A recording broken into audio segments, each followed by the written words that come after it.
percentage of sediment coverage over these rocks, and then based upon a model of how fast that sediment accumulates, they'll be able to estimate the varying relative ages of the features that we're flying over.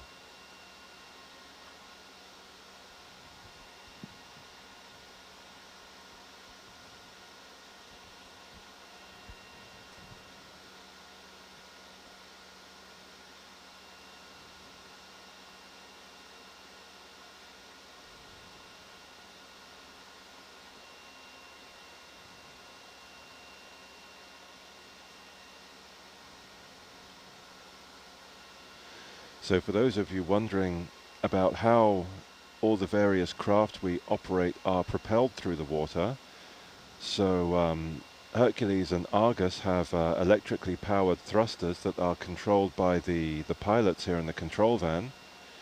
The Nautilus itself has, well, it still has its original engine.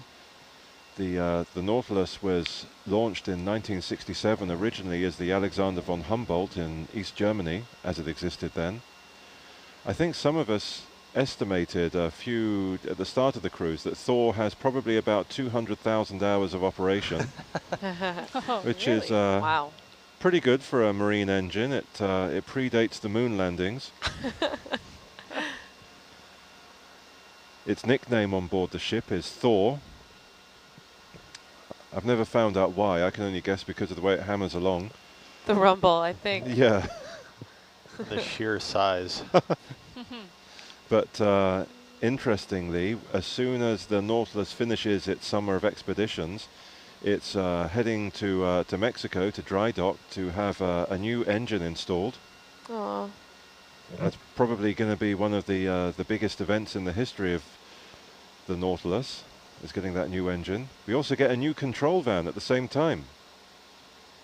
Big year for Nautilus. Yeah, apparently that's what Ed McNichol is doing with his time ashore at the moment, is essentially constructing the new control van ready to be mounted on the Nautilus. So yeah, that's going to be some big new developments when we head out to sea next year.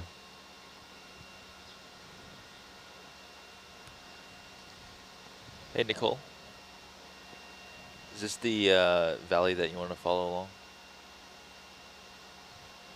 Yeah, it looks like the vehicles are in it right now. Mm-hmm. And then the area that I think Shannon really wants to see is at GT5, which is why the faster we get there, Okay. or just guaranteeing that we could get there in this watch would be good. Copy that. We could increase the speed to 0.5. Yeah. 0.5? Yeah. Copy that. Bridge nav.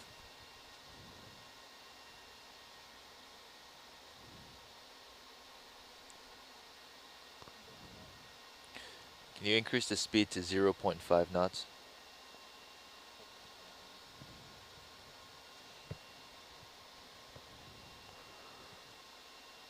And can you reiterate the bearing? New that we bearing want? at 235.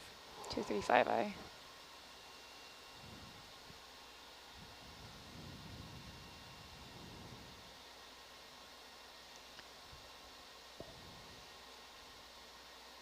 I'm just running the maths in my head. If Thor really has 200,000 hours on it, and let's say each of those hours is cruising at 10 knots, which Might is come a around little pretty below its soon. maximum speed, it's done about 2 million nautical miles. Wow. Wonder how far that gets you. Could you get to the moon with that? You should know. I know I should. Well, if anyone in this room knows. yeah. I've got so many astronomical numbers, you're right, fixed in my head. That's not one of them. I'm just going to How many nautical miles to the moon? Yeah, let's see what Mr. Google says. 1 nautical mile is about 0.54 kilometers. No, 1 nautical mile is about 1.8 kilometers. You're right. Yeah. The other way around is 0.54. Yeah. 1 kilometer is 0.54. Okay, distance to moon in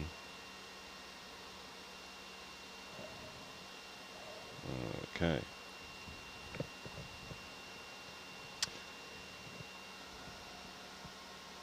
Actually, if take it, I mean, it's a simple calculation: 200,000 hours times 10 knots, 10 nautical miles an hour. But actually, that's 10 times the Earth-Moon distance. So we could have gone there and visited it a few times. And if you think about it, I mean, Nautilus helps with NASA expeditions. Well, so that's one of our partners on this expedition. Right. That's right, the NASA So- subsea program. in a way, Where are you going with this? I don't Yeah, that's know. you I haven't really thought it out, but you've got the you ball, know, Sarah. it still just head for the goal line. still relates to moon exploration and space exploration. Hey, So just so you know, there's no The ocean ties on the are moon. there. Sorry? There's no ocean on the moon. Oh. But there There's is on- seas, though. There is a sea. Yeah, Yeah. the mare. That was it was actually, I think, Kepler who named them as such, because he saw these. Well, I know Galileo was the first to observe them, but I believe it was Kepler who might have officially named them the mare, just because they were these flat features, and he guessed they might have been seas.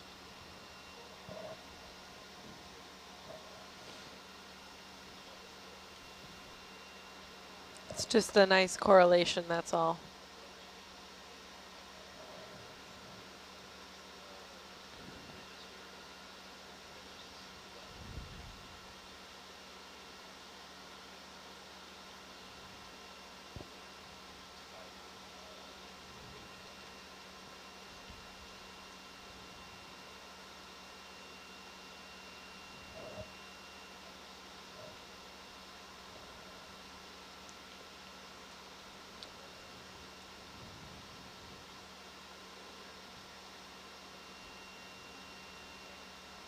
What did you say those eels were? Cuspid eels? The general group of them are called cusk eels. Oh, cusk.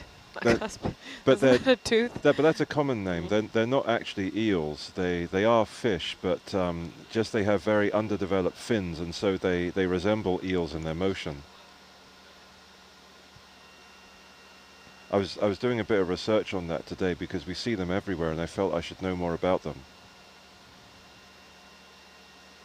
But the scientific name for the group of fish that you're seeing, they're called Ophididae, after the Greek for ophis, which is snake.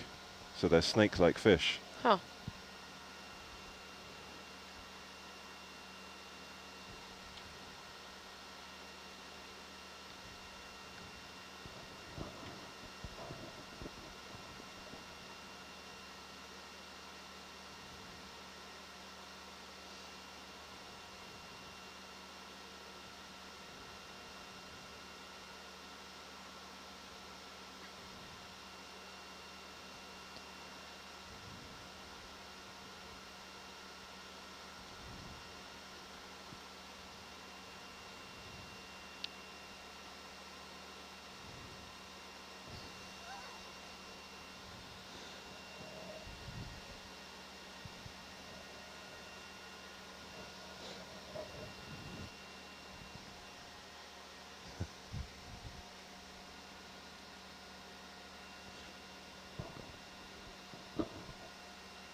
So just to answer the question from Kadina, on average, how many sharks do we see per day? Well, this is what, our 5th dive, and we've seen 2 sharks, so we see approximately 0.4 sharks per day. I think the first day I only did see 0.4 of the shark. So maybe a little less. 0.4 sharks. Well, look, if you ask a physicist, what kind of an answer do you expect? Everything's approximated to a sphere for you guys too, right? I mean, that goes the same for the sea lion we saw, right? Yeah. 0.4 sea lions. Right? Well, we only saw one. I think I only saw one. I saw one. Except it was actually sitting on Herc for a little while. It's not a place to lounge. Nope. Maybe want to come aboard. Let's take a breather. Probably thought we had fish. We do get some strange hitchhikers, though. I guess a number of us saw the 2 doves we had on board Yeah. a few days ago. And remember, Eurasian collared doves. that's right, you took a good look at them. And yeah, we're 180 kilometers from the nearest land. What do they look like? They were, Like a small, Pale. delicate pigeon. Like a pigeon? yes, delicate pigeons, but they were beige, and they had a black line on the back of their necks. Yeah. They were Eurasian collared doves, which, I mean, you get them all over North America, Yeah. even though the name suggests otherwise. But yeah, yeah. technically non-native. Do they have that little snorkel on their beak as well? For, I know some seagoing birds. Oh, yeah. A little snorkel so they can filter out the salt. Yeah. Well, no, the weird thing was that they're not seabirds. They're No. they're ground they birds. hitched a ride. Yeah, Yeah. they're Oh. I They pulled them shouldn't out of have my been out. magic little hat. out across the ocean at all. Josh. Josh is doing magic tricks on board. I like the hand gestures. Yeah. Very Either good. that or David Copperfield. You have a spot in Vegas headed for you, I think. You lost your talent, though. Which one was that? I mean, the talent being the birds. Your, Oh, your yeah, volunteer. they're just part of the show. You lost them. Well, have you seen them lately? No, you haven't, have you? They were flying around the boat. That's part of the magic trick, right? Yeah, exactly. We'll be back later. Who's volunteered to be chopped in half?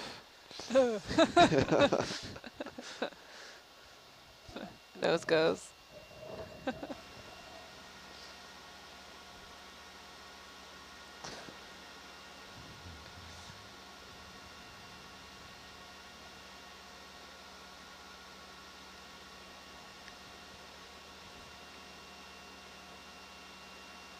I'm just imagining like you having like a bird cage stowed away somewhere with all your little magical birds. Well, what is it we've got hanging from the main mast? It looks like there's 3 lobster pots up there. Those are symbols to let yeah. boats know or ships know that we're limited in our ability to maneuver. Oh, that's right. They actually serve a purpose. I thought that was a flag that we flew. Nope, it's No. those symbols. Okay. Thank you. Oh yeah, look at this collapse. Really cool.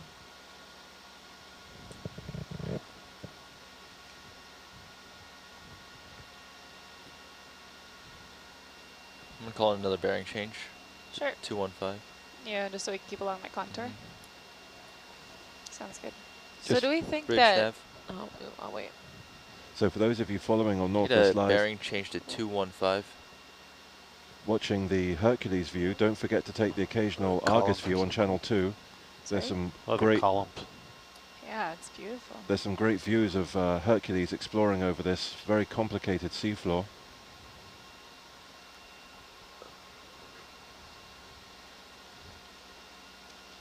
Wow. This Look is at that pretty cool. thing.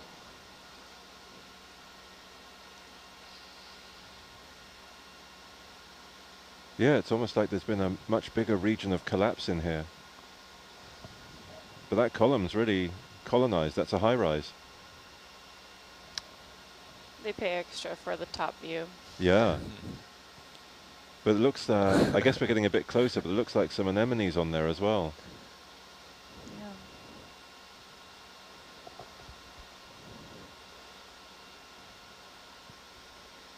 The Argus view is really cool.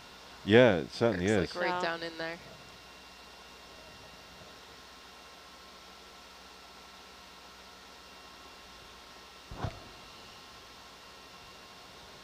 The new Herc bearing at 222. 222. Roger. So what have we got there? We've got crinoids, the sea lilies. We've got what looks like Are those, they're not brittle stars, are those corals? Feather stars? Feather stars, is that the right name? And then there's some glass sponges on there, those Anemones. white creatures. And then, yeah, those wonderful anemones on top. And I think the yellow and the pink many-armed one are both types of crinoids, so they're both echinoderms. Okay, thank you.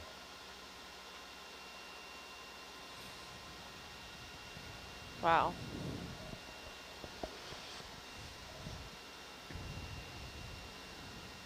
Theoretically, would these deep sea lava fields deteriorate slower than ones on land because they don't have like erosion from water flow as much? Like they have the current, but they wouldn't have weather necessarily and other kind of factors. Just thinking Yeah, about. that's a good question. Yeah. Yeah, that's a great question. I don't know the answer to that. I think you're probably right. Like the angularity of a lot of the rocks are probably preserved because, like you mentioned, there's no water, or there isn't. I guess there's current flowing past them, but it's much slower than like weather on land. The types of weathering processes, like rain and snow and ice and just flowing water. Yeah, but I think also it would definitely depend on where on land we're looking at, of course, and how deep we're looking at. But I think a lot of the weathering happening here is also related to the movement of this tectonic region. So not just necessarily pillows sitting there and over time just like breaking, but actually things shifting and moving. And yeah, this is a really active area. Yeah. And a lot of the rubble we've seen that came from pillow lobes or tubes kind of fracture in this like radial fracturing, so you can still see where it once was a pillow.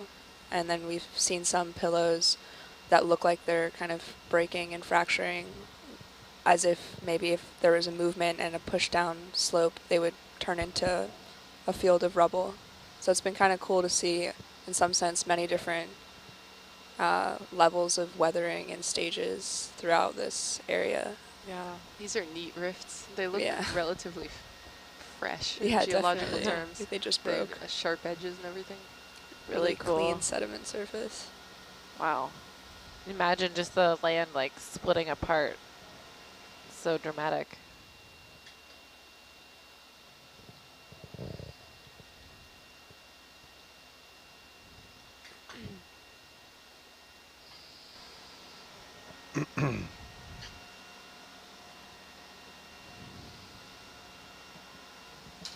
So Sarah, do you know what resolution video we actually send out to Nautilus Live? It's HD, I believe.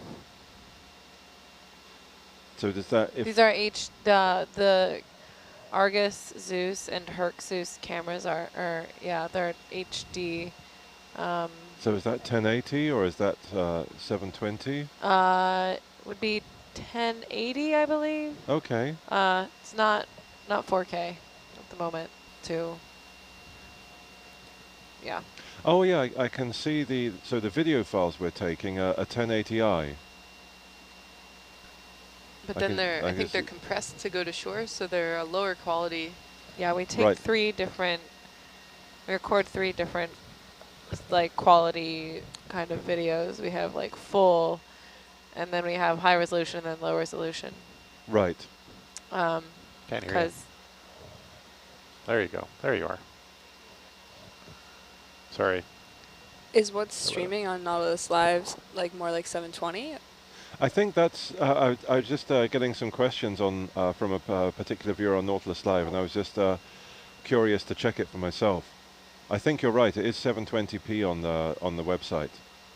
Yeah, I think streaming things like the higher resolution, it takes a lot more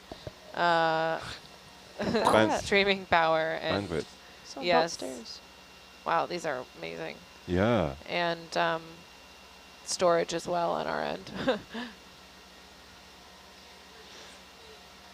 For those of you watching online, this isn't some ancient shoreline or cliffs you're looking at. I think it's.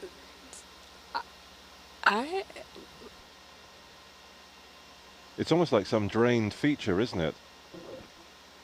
Wow. Look, it's like a Making the cave in same there. weird gasping noises you are over there. Sorry, say again, Shannon? I'm coming up a bit there, Josh. Oh, we were just appreciating it. You guys come are up a trying to little bit say there. what it is and kept sort of getting to it's, I'm going to come up a because bit. it's weird. We have these towers with the horizontal layers to them that aren't typical of what we've been seeing most other places, and they have concentrated life. Yeah. And we're just kind of just staring at them, trying to figure out what's going on. That's great. Or on 225. I think these are lava lakes. True. You're lagging behind. I'm lagging. Wow. Snap it up, Jess. Yeah. I'm on it. So thanks actually to Tim Burbank back in Rhode Island, one of our OET staff members, just confirming for us that yes, the cameras are capturing video in 1080, but we stream them to YouTube in 720 because of the limited bandwidth we have available to us on the Nautilus. So yeah, just to follow up on that question, these aren't kind of ancient shorelines we're looking at. What you're looking at here is the complex geology that's formed at the junction of two tectonic plates on Earth's surface, in this case approximately 3 kilometers under the ocean. This is the heart of where the Gorda and the Pacific plates meet each other and are pulling apart. And as you heard Shannon, one of our scientists back in the Inner Space Center, commenting, this is new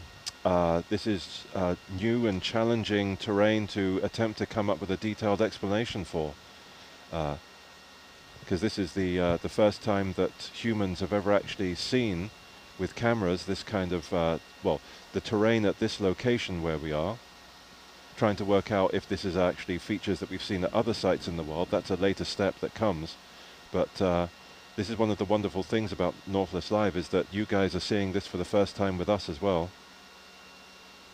So yeah, so I was just refreshing my memory, but that feature, the layered feature, is an example of a lava lake where you have bathymetry that supports molten lava, and as it drains, it creates those layers. So it kind of drains down through the center. Yeah, that was some of the comments we were getting on Nautilus Live as well, people making that connection. Yeah, great job, viewers. This looks like looks like a rift in the sediment. That's got to be fairly recent. And that looks pretty recent, yeah. Yeah. That's so cool. So you think that's sediment-covered sheet flow? Or is that just the bottom of the hill? Yeah, as lava lake too, it's impressive for how thin those individual layers are, because they're dumping out into something that's very cold, and that should normally help stiffen it up, freeze it, make it a little bit thicker. So it's really impressive how regular those layers are and how thin they are. Is that marking the like lowering of the edge of the lava lake then? Each of those, yeah, it's like a bathtub ring. Yeah. Very cool. Wow. It could be, but the question is where is the lava draining to? If it's actually draining out versus that it's been piling up and now you've ripped it apart to the two sides. Shannon, do you have any ideas how you would, could you tell those apart based on that video?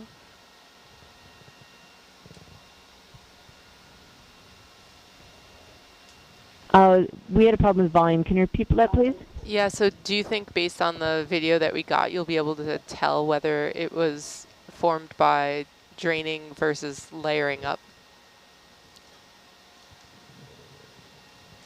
You know, I'd love to see more before I start actually trying to make any decisions.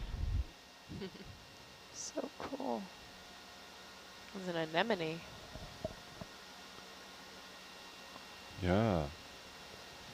I mean, of course, it depends where this sediment is coming from. If it's just marine snow, then we can estimate the accumulation rate. If there's other sources of sediment around here, that might speed up the accumulation. But to see such a crack in the sediment like that, that's quite amazing.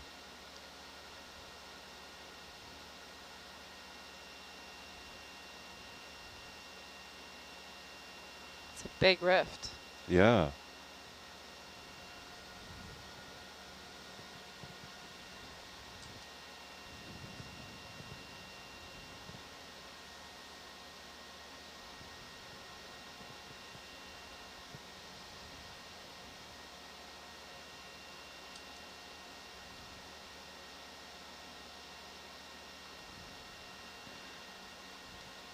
How many bad B movies have started like this with scientists exploring a hitherto unknown marine trench?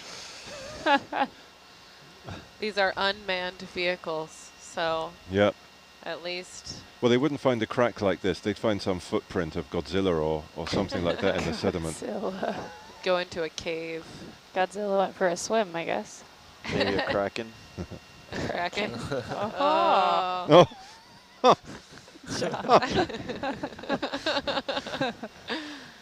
That's a good groan for that one. That's my one for the trip. Cool. So just saying goodbye to you guys at Kadena Memorial School. I guess you guys are checking off at the end of the day. Thanks for all of your questions online. Hope you guys get to keep following us on Nautilus Live.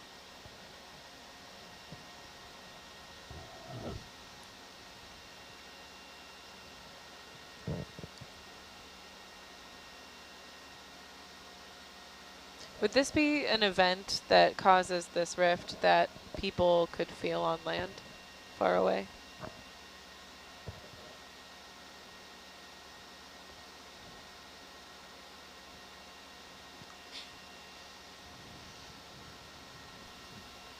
Bearing 218. 218, roger. That's a good question, Jess. I don't know the answer. I don't think we could really answer that by looking at just this. Yeah. Just because this could be like a tiny end of a bigger fracture that was part of a much larger event, or it could be just a small fissure made by a smaller event. True. It's really hard to say by just seeing this little piece of it. Maybe Shannon has more input on that.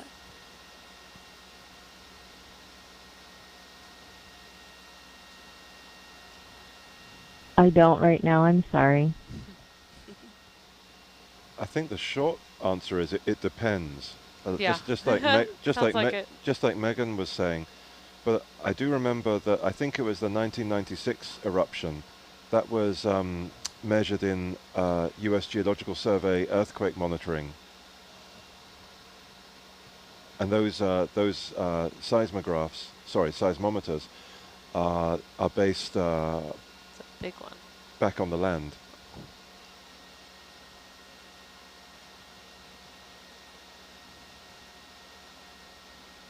But we're flying over another one now. It's like there's a network of these that we're just taking the transect across.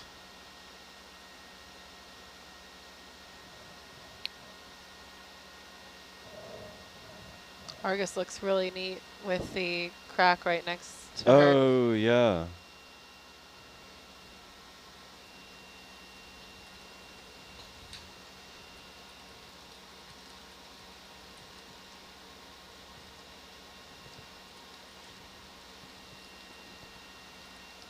That's getting a solid 3 on the video highlights. Tough to please. Wow. You know, What did that lava leak get? oh, I didn't get that one. Oh. That's the thing. Sometimes you just get too wrapped up in it. Yeah. So I guess it would be higher than a 3 if you forgot to even rate it. Oh no, I did rate that one. Sorry. Yeah, that was the basalt columns with life on it. That I think that got to a 4. What's the scale here? 0 to 5. Oh. What would be a 5 in your mind then? Sperm whale. Oh, wow. Wow, Well, that's a big jump from 4 to 5. I think you guys were here, right? Josh, Go you to were here tenths in when there. that happened? I was. No, I was not. I You weren't? remember that. I was here Wow. too. Yeah, Nicole was. Were you on watch? Yeah. Yeah, I was downstairs. I remember hearing. I was in the mess. At the Fortunately, I think I lounge. was busy paying attention to my screen. We were like, sperm whale. I'm like, what?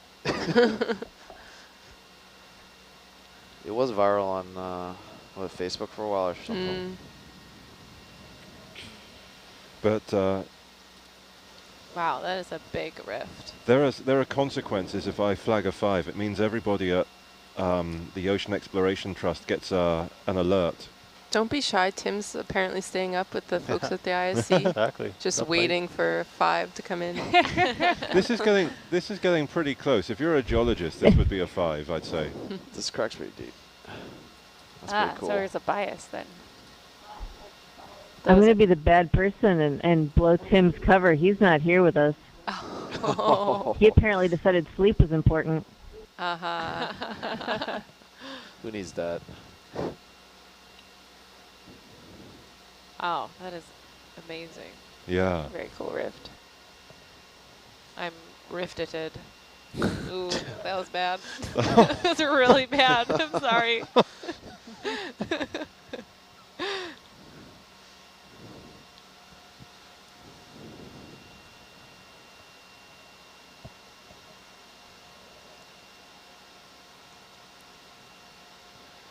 But this would be great footage to show in schools, because when you teach children about geology, you need to show them images like this to show them how real it is on Earth's surface. I think that's why I always liked aerial photographs, because you could learn so much by looking at them about the big scale Earth processes that you can't otherwise see.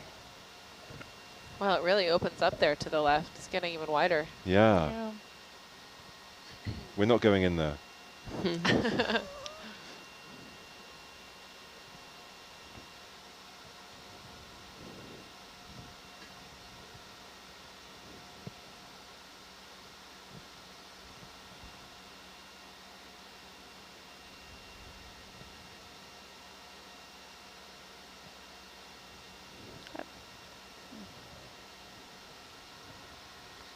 I enjoy how it goes from the sand homogeneous look to the kind of chaotic nature of this rock below us here. Yeah.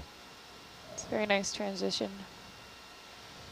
I mean, so this is actually a jumbled sheet flow, which we've actually been following. It's been poking out along the edge of that crack, which is really cool. And it means it has been flowing very, very quickly out according to wax model analogs done by Greg and Fink, which would suggest that we had a very high flux of lava that was dumping out into this area.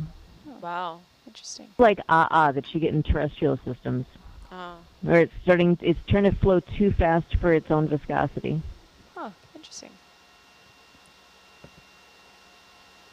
The slower lava, that's the one called, was it Pu'u? Pahoehoe. Pahoehoe. Right. And Pahoehoe. Well, it's not even just the speed, it's the speed of it relative to its own viscosity. So the Pahoehoe tends to be really hot, so it can move quickly, but it's still lower viscosity, it's more fluid. But as it's cooling down, as it's continuing, it can cool enough that it becomes able to sort of rip and tear relative to the speed it's going. So it'll start to rupture, kind of like if you pull silly putty too fast. It'll start to break in the surface. Now that's a good analogy.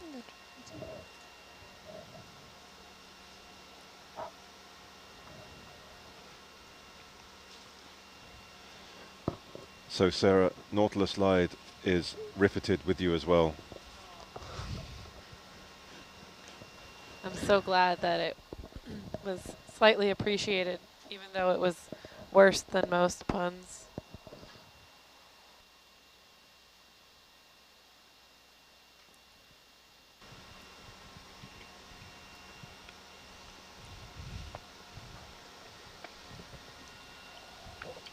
Oh, what's this coming into view?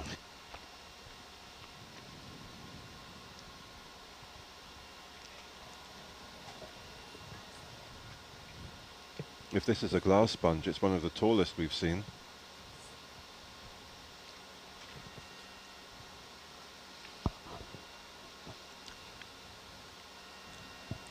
It's pretty classic. Oh, God. That was just like a gut punch of a pun.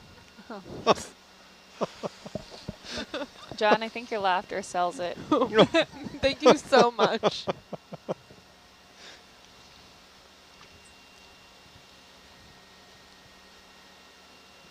Sorry if I just deafened you guys on Nautilus Live with that. I'll try and mute my mic in anticipation of Sarah's next pun. I'm just happy anybody is laughing.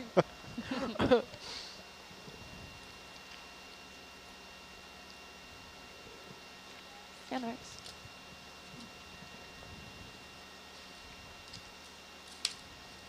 I know I've kind of said it before, but the Norbit map that we're going to get from this is just going to be mind-blowing.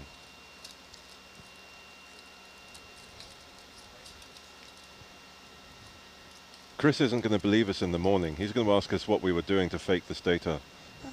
Already got a piece. Thank you.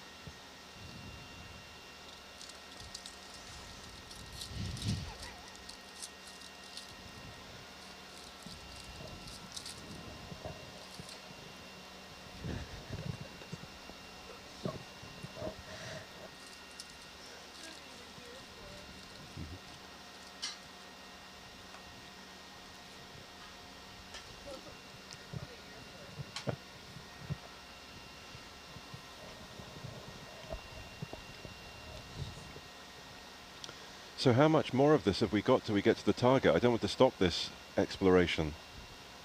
Of the rifts? Yeah. We got a while. Okay, cool. Yeah. More Well, the better. So on the previous watch, they were claiming that this crack is formed by the lasers. It almost looks like it now.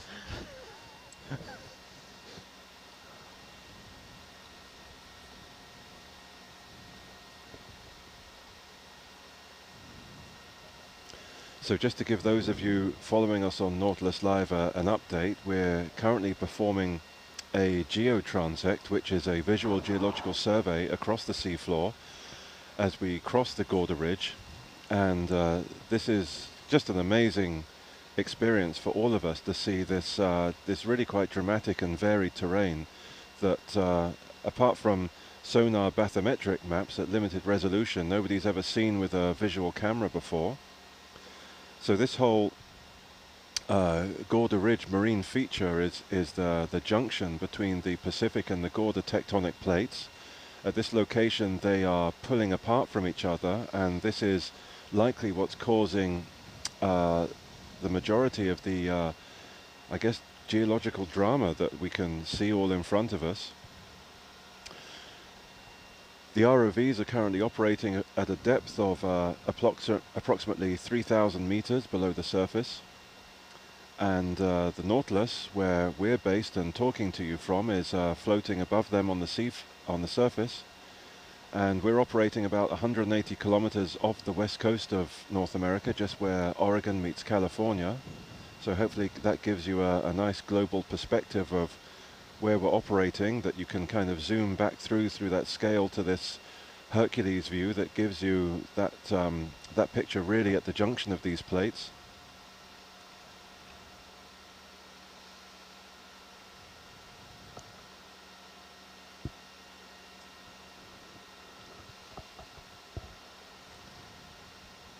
So I've got a great message for all of us in the room that I'd just like to read out to you guys. So greetings from Falkor. We are again hunting meteorites in Olympic Coast National Marine Sanctuary, so keep your fingers crossed for us. Best wishes for a productive visit to Gorda Ridge. Josh, Jason Williams and I send a special hello from your neighbors, from Jenny Waddle. Awesome. Hey That's guys, nice. how's it going? Good luck out there with the meteorites.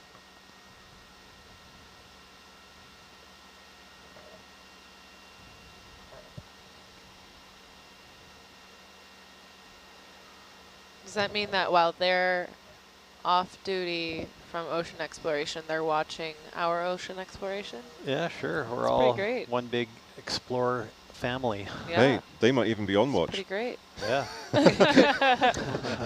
Who knows what their seafloor looks like? I think my PhD advisor was asking if I wanted to be on a Falkor like right after this cruise. And what was your answer? I have another cruise to go to. Okay. I've already got one lined up 3 days after this one. So where are you going? From a transect from Bermuda to Woods Hole. Okay. Yeah, we'll be testing in the AUV Clio. Nice. It's a vertical water column profiler. It's got the next generation super sampler on it. Cool. So I take it your PhD's got no shortage of data then? Oh no, I'm already done. Okay. For a while. Okay, sorry. So your ex-PhD advisor. That was no. This was my ex-PhD advisor, or my PhD advisor, who asked me to go on a Falcor, but Oh, I see. I I'm can't with you. go on that. Yeah. No, I'm with you. I get it. Yeah. Thanks. The other cruises with a bunch of Hui folks. Okay.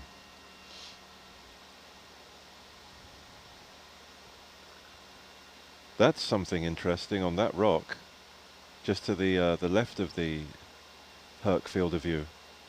Someone left their scarf. Yeah.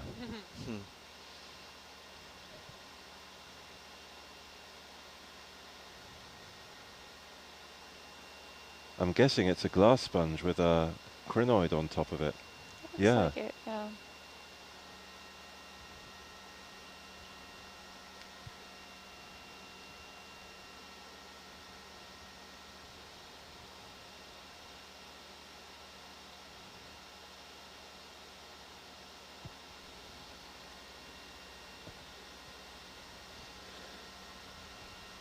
Just another great comment on Nautilus Live. Are you able to keep a camera down there to track the fractures over time? And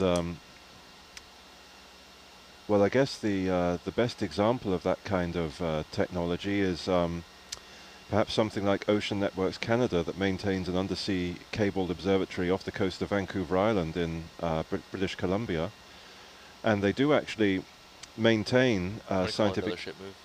Okay. They do maintain scientific instruments at the Endeavour hydrothermal vent field, which marks where the Juan de Fuca and Pacific plates meet and spread apart.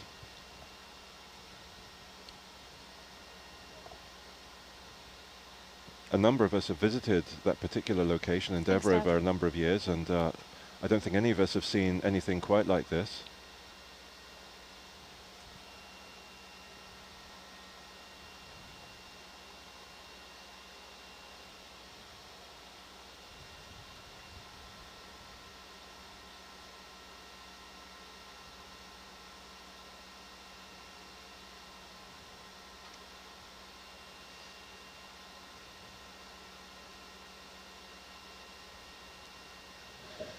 So in terms of what this visual geotransect that we're performing will be used for, from talking with our colleagues ashore, my understanding is that essentially what we're looking at is the rate and percentage of sediment coverage Roger. over the rocks here. Camera heading. And using that as a means to estimate the relative ages of these terrains. Just better to fly around a little bit. Yeah. Roger. Just do it with the vehicles smoother. And we are retrieving some rock samples throughout our dives to provide, if you like, a kind of ground truth for what we're seeing. Wow, it's quite a big chunk there, isn't it? Yeah, nothing as big as these ones, I think, are going to fit in the front porch. Yeah, no. Shannon, if you have some additional guidance, just let us know. We just rotated the heading of the vehicle to look around a little bit. If you want us to face another direction, we certainly can do that while moving in this general direction towards the waypoint. Wow. It's another of these basalt pillars, yeah. Thank you so much.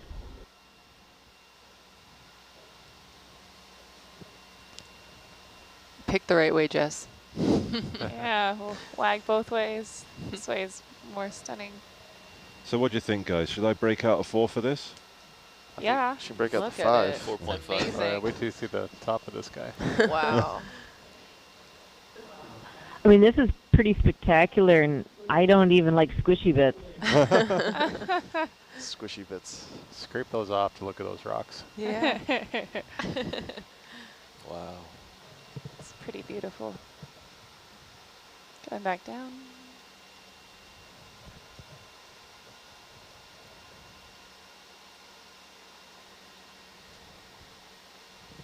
Oh, what the heck. I've never given a 5, so I'm going to... You're not going to hold out for whatever is at No, a little further on? Well, Jess is doing such a really nice pan of this. She is. Yeah. Yeah. So I'll take the flak when it comes in. Here's a... Take the flag. The flag. here's a 5 going down. I don't think you're getting flak. Alarms are going off. Yep. People are waking up Sam all is over the running ship. around the ship. It's like Monument Valley. That's a Yeah. great analogy. Yeah, we may have to name. Well, this isn't named. We haven't named this feature. Well, And Monument Valley is a lot better than Venti Latte. this would be Venti Grande, I think. But there's also no vents No here. vents. Yeah, just some great Argus views as well. Yeah. Yeah, I'm gonna have to start moving a little bit faster to get out in front of starting Yep, Argus. that sounds pass you good. here. Does Shannon want us to maintain Look the at that same fish in the heading again? distance. Yeah. It was, Shannon, I don't know if you heard Jess, but she's wondering, should we continue with just maintaining a constant heading again, or do you want us to look around a little bit? Once we get out in front of Argus, of course. yeah, you're right under me. Yeah. Yeah, I mean, if you maybe work back sort of towards the track plan, that'll bring us across a couple cliffs so we get some looks at those as we go by. Roger. Okay, yeah, so Alex, if we can look at what the original plan would have had us. Shannon's saying she's seen enough of the mud with the cracks in it. The path that I'm on right now is a straight line to GT5. Yeah. So we'll be heading down. Actually, yeah, I think we would maybe cross some of the same territory. If you drew a line from, say, 4 to 5 versus where we are at a 5. Give me a second. It's so hard Yeah. to see the Yeah, you can waypoint. see how we're Five inside of a is right canyon here. right now if you look in the Argus sonar. Yeah. Walls on either That's side. from GT5 Okay. to GT5. Oh yeah, you're right. The sonar. Yeah, so I think we will end up crossing some of those features. Coming up. Could you draw the line one more time from where we are to 5? Okay, coming up. All right. So I'm going to call this one basalt layer cake. Yeah. Almost right on top of each other. Yeah, okay. Wow. That's good to know. Sure. Oh, that's a 5. You think? Yeah. I just put a 5. I can't put 2 5s in a That's row. so cool. That's a huge cave. All right, a geological 5. It looks like a look at the- play escape. I would yeah. just love to run around in Look there. at the collapse Yeah. on the top and out mid a little tunnel and on there. It's pretty Oh, cool. Yeah. So All right. Okay. okay. Oh, no. I get the message. Well, actually, Tim is still awake, and he concurred with the 5 for that last one for the basalt columns. Oh, good. I just hope Sam does. But that's interesting as well for kind of giving us a sense what's underneath these solid areas as well, that there may just be these big caves underneath that we're not seeing, these roofed over caves. Don't land Herc. Yeah, Yeah. I have broken through a couple Oh, of those. you have? Not with Really? Herc, with a different vehicle, but yeah. Herc target bearing is to GT5 is at 191. 191, Roger. Looks like we'll get there on our watch with any luck. We're maybe 40 minutes out, 45 minutes out. We're a little bit behind the ship, so Well, I guess we were allowed till 4 o'clock on bottom, is that right? Or is it 12 o'clock you wanted to get no. off? It's about 12:30 Okay. off bottom and then 4 o'clock on deck. Okay. Thank you. I'll just pass off the blue water to the other watch on the way out. Hey, Nicole.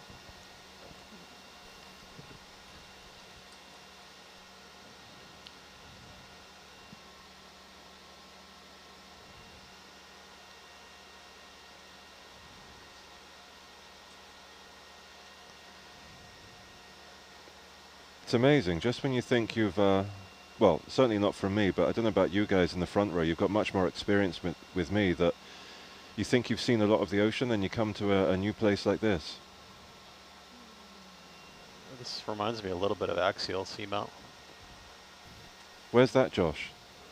That is, not sure how far, it's sort of out off the coast of Oregon, Newport, Oregon, if you go kind of straight out, maybe, I'm not sure, it's a little ways out there. Nicole, do you know how far off the coast axial is? I don't. It's one of those places that we've never been with Nautilus because it is one of the most well-studied locations of the deep sea. Been a lot of scientists that do sort of multi-year projects there. Yeah. And that was part of the OOI network that was out there as well. Bridge nav. You guys are going to love this. I can guarantee it. So those You get a basalt bearing pillars, change to 190. we've just got a name for them. The pillars of crenation. Wow. Jeez. Wow. As an astronomer, I can truly appreciate that.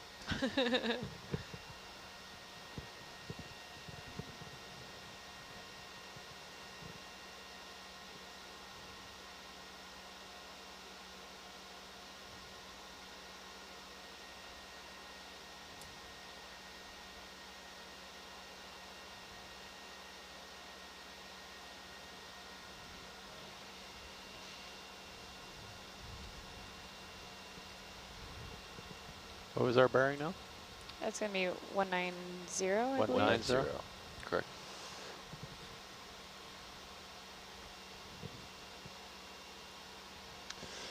Oh, you're right, Josh. I've just Googled axial seamount and seen some of the images that come up, and you're right. It's there's a lot of similarities in those basalt layers. Yeah, like I remember it was almost like cathedrals of pillars. Like Yeah. there was just like pillar among pillar among pillars. Super cool.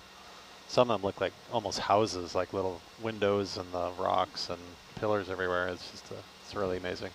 Yeah.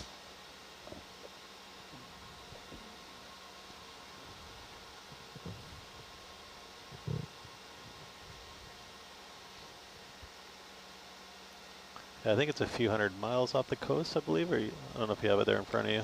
Yeah, it's telling me it's part of the Juan de Fuca Ridge. I was wondering whether it was part of the Explorer Plate, but no, it's a little further north. I'm just gonna.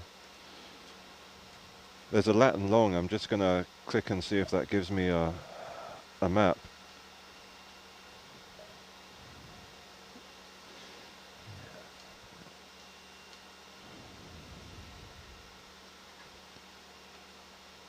Not a very useful one at the moment. That's, there's a lot of blue on it, unsurprisingly. Yeah, so similar to Ocean Networks Canada, the University of Washington was involved in installing a network out to axial seamount from Newport. Yeah, it's oh, I'm forgetting my North American geography. What's the river that flows through Oregon and comes out? The Columbia? Yeah, the major river Columbia. So it looks like it's about 200 to 300 kilometers offshore, directly west of the Columbia River outlet. Right.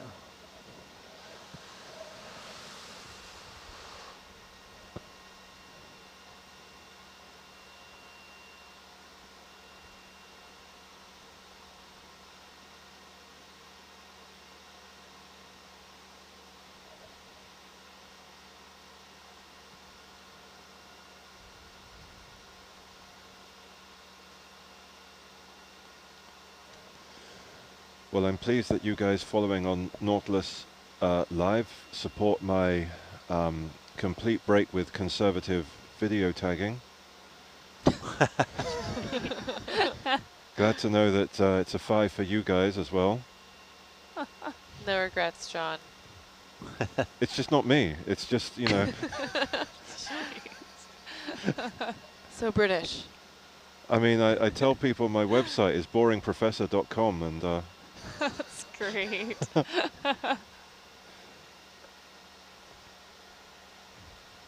but yeah, if I was to sum up my experience with the Nautilus, it's flying beyond your comfort zone, so let's do it.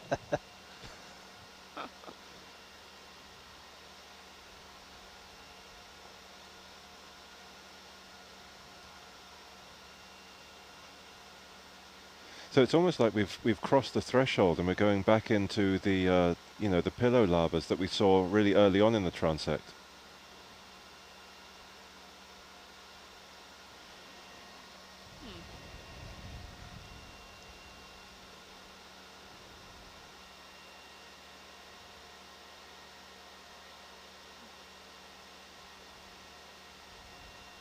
And the pillow lava was the fresh ice cream in the ice cream analogy.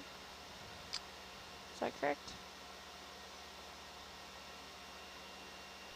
It's more like Dippin' Dots.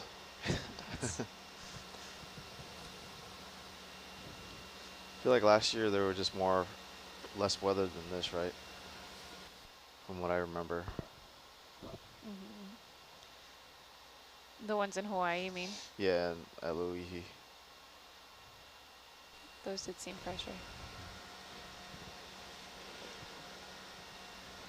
We also had it covered with sediment, some of it, right? Because of the hurricanes. Yeah.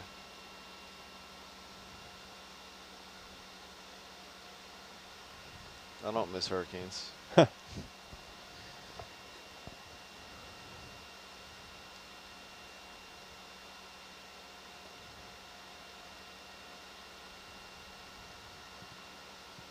I'll tell you one thing that giving those 5s has done. I'm sure Justin's got some little software thing going that it's connected to the air conditioning because it's suddenly ramped up right on top of me. I think it's like too hot. it's like a feedback mechanism. It's like let's cool down the science communication fellow. They're getting a little bit hot under the collar. We've had them melt before after giving too many 5s, so it's for your protection. Yeah. Protection. I didn't bring enough. I thought I brought enough clothes, but I'm freezing here. I actually feel like a night to morning shift, it always gets colder for some Yeah, reason. when you get tired, you start to sense it a bit more. I Or think they're it's trying to keep also us just up. lack of sun, right? It just cools off in here a lot more. Yeah. I'm with John's conspiracy theory. They turn temperature down to keep us awake or something. 12 to 4 is definitely the coldest, and midnight to 4. I feel like it's always cold back here. It's freezing in this corner. Megan's had every layer that she brought to the ship on for the last. Oh yeah. So for those of you who aren't 5 familiar with it, layers. the control van here is 2 shipping containers welded together that basically serves as an air-conditioned server room into which humans were added as an afterthought. And That's actually pretty close to the truth. yeah. But there's also big temperature gradients across it. I know the nav seat is It's pretty warm over here. Oh yeah, well yeah, I'll trade seats with you. yeah, bully for you. Well, I think you'd be way better as a science communication fellow than I would be as a navigator. So.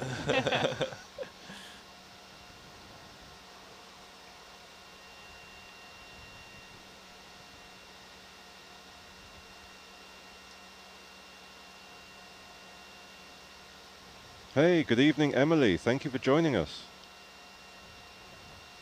Emily B is on the air. Awesome. What up, EB? Hello, hello.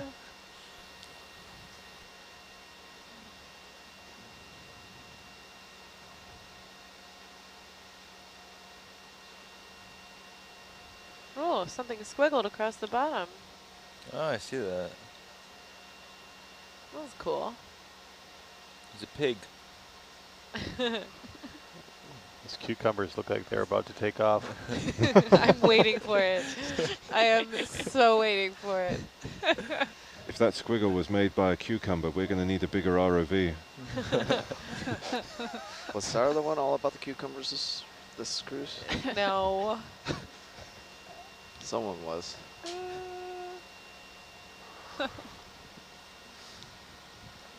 So just for those of you following on Nautilus Live, we've probably got about another 30 minutes, maybe 45 minutes of completing this geotransect across the Gorda Ridge.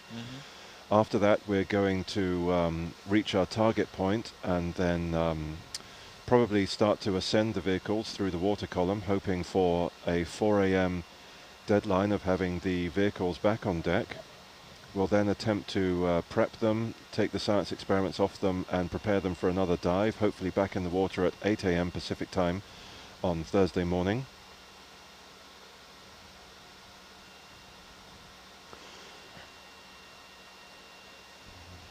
Hey Alex, what's the distance to that feature there? To the base of the feature, it is 250 meters. Okay, and we're going around it this way, is that? Correct. Okay.